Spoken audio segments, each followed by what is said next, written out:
안녕하세요. 안전한 투자로 편안한 노후 준비 중경투 TV입니다.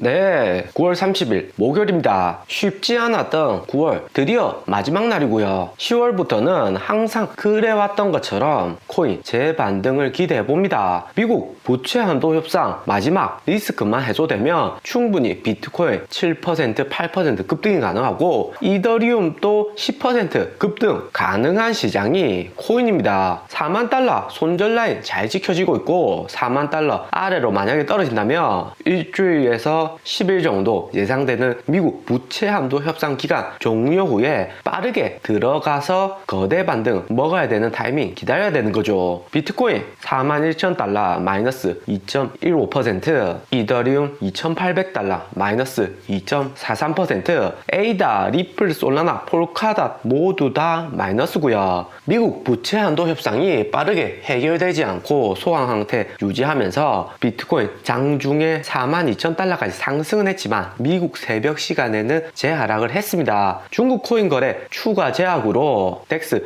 탈중앙화 거래소로 대량 옮겨가면서 코인 투자는 계속해서 지속하고 있고요. 그렇기 때문에 중국의 단기적인 제약으로도 비트코인 가격이 41,000달러 지지선을 최대한 유지하고 있죠. 지속된 미국 거시경제 흔들기 속에서도 비트코인, 이더리움 가격 추가 하락하고 미국 개인들 멘탈이 더욱 심하게 흔들린다 볼 수 있는 거고요. 헝다 파산 문제는 이전 영상에서 계속 말씀드렸지만 헝다는 자회사인 은행을 매각하면서 돌아오는 이자 상황을 막는다고요. 헝다그룹은 부동산뿐만 아니라 은행, 축구단, 소매업하고 반도체까지 투자하는 분야가 넓습니다. 한국으로 치면 현대그룹, LG그룹 정도 되는 재벌 기업이고요. 중국 정부가 견제하는 것이 중국 기업의 재벌화, 세습화, 세력화를 주의하는 거죠. 일본의 경우만 봐도 최대 수출 기업 도요타, 일본 내 정치권과도 밀접하게 연계가 되어서 법보다도 재벌 기업이 위에 있는 경우가 많고요. 부동산 재벌 기업 약화시키려는 중부 정부의 단기적인 조치였고 코인에게도 일시적인 리스크였습니다. 그리고 리플 드디어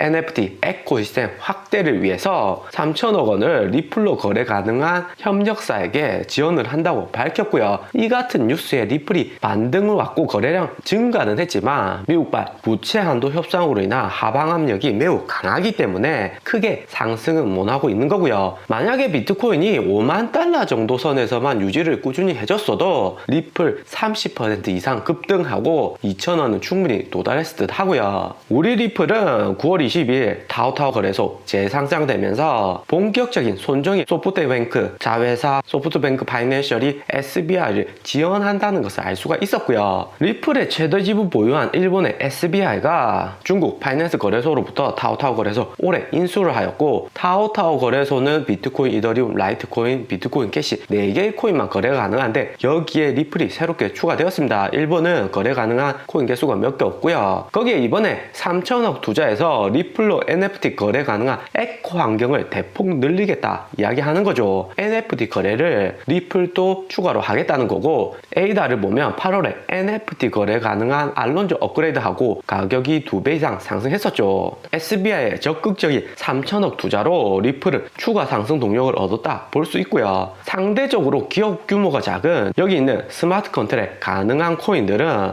다소 위축될 가능성이 존재합니다. 스마트 컨트랙 가능한 코인 중에서도 가장 핵심적으로 보셔야 할 것이 수수료하고 에코시스템 협력사 개수이고요. 우리가 사용하는 신용카드의 제휴사하고 비슷한 개념입니다. 현대카드가 코스트코 사용 가능하고 삼성카드는 이마트 트레이더에서 메인 서포트 역할을 하죠. 어디에서는 사용 가능하고 어디에서는 사용 불가능한 것과 마찬가지 개념입니다. 또 사용 가능한 제휴사가 많으면 많을수록 거래량은 증가하고 노드 늘어나면서 코인 가격 상승에는 더욱 유리한 거고요. 이더리움으로 치면 이더리움 가격이 300만원, 400만원 변동은 하지만 상품 가격하고 이더리움 가격은 달러로 고정되어 있으면서 이더리움 가격이 비싸지면 구매에 필요한 이더리움 개수는 줄어드는 거고 가격이 싸지면 이더리움 개수는 늘어나는 거고요. 소비자에게 이더리움이 현금화되면 손해될 것은 없지만 이더리움의 경우 수수료가 비싸다는 단점이 있습니다. 하지만 이더리움이나 코인이나 리플 모두 역사가 상대적으로 여기는 다른 코인들에 비해서 길고 2등 에이다 코인보다도 대중적인 인식이 높은 코인이 리플 코인이기 때문에 사용자층도 두텁고요. 거기에다가 리플은 NFT까지 거래가 가능해진다면 리플 시총이 34조, 44조까지 하락은 했지만 충분히 이더리움의 절반 시총인 200조까지는 갈 수 있다 생각이 되고요. 그래서 해외 유명 리플 전문가들은 리플이 5배 간다, 6배 간다 이야기하는 거죠. 하지만 SEC 협상하고 미국의 코인 거래 제약 몇 가지 리플에 대한 문제점만 해소만 된다면 충분히 가능한 시나리오고요. 리플이 NFT 확장성 크게 상승시키려면 여기 있는 시총 작은 코인들, 에코시스템, 협력업체, 적은 기업들은 상대적으로 도태될 가능성이 매우 크고요. 리어 네트워크, 테라, 팬텀, 디피니티, 알고랜드 등 자금을 대량 투입해서 빠르게 확장성 키우지 않으면 시장을 리플 에이다가 더 빨리 선점해 버릴 가능성이 크고요. 에이다도 그렇기 때문에 9월 25일부터 26일 에이다 서밋을 진행한 거죠. 그때도 다양한 기업들이 에이다에 관심을 보이면서 에이다 코인 펀드멘탈 상승에 긍정적이었고요. 비트코인, 이더리움 가격 요동치는 가운데 미국 주식은 며칠간 대하락 이후 조금 진정되는 모습입니다. 애플이 142달러로 1월 고점하고 가격이 똑같고요. 기본적으로 마이크로소프트, 애플 같은 기업들은 시총이 큰 것도 있겠지만 코인이나 미국 주식 코로나 팬데믹 이후 미국 정부의 역대급 부양책으로 급격히 성장을 했습니다. 일시적인 성장 이후 다시 안정화를 찾아가는 과정이 2월부터 9월까지 되었다고 볼 수가 있고요. 이제 10월부터는 본격적으로 코인 주식 모두 거품이 아니라 기본적인 펀드멘탈로 상승하는 구간이 될 수 있을 듯 합니다. S&P 다우는 소폭 상승했고 나스닥도 마이너스 34포인트 크게 하락오지는 않았습니다. 미국 10년물 국채금리가 1.5% 올해 2월 주식 하락했을 때와 같이 높은 수준인데 미국 부채 한도 협상이 끝나면 국채금리 내려가고 나스닥은 재상승 가능하고요. 국채금리가 올라가는 메인 이유가 연준이 테이퍼링으로 계속해서 미국 재무부에 발행한 채권을 매입은 하지만 재무부는 부채 한도로 추가 채권을 발행 못하는 거죠. 미국 정부 주도의 자금이 시장에 풀리지 않으니까 코인, 나스닥 같은 신생 산업은 발전에 제동이 걸린 거고요. 그리고 우리 도지파더 일론 머스크 오랜만에 도지코인에 관해서 언급을 했습니다. 스페이스X 우주여행, 테슬라, 독일, 기가 베를린, 유럽 공정 오픈, 테슬라 FSD 자율주행 논쟁 등 바쁜 9월을 일론 머스크가 보내었고 10월부터 3분기 어닝도 있고 최근 코인 시장 주춤하니까 타이밍 맞게 기업도 홍보하면서 코인 으쌰으쌰 하려고 재등장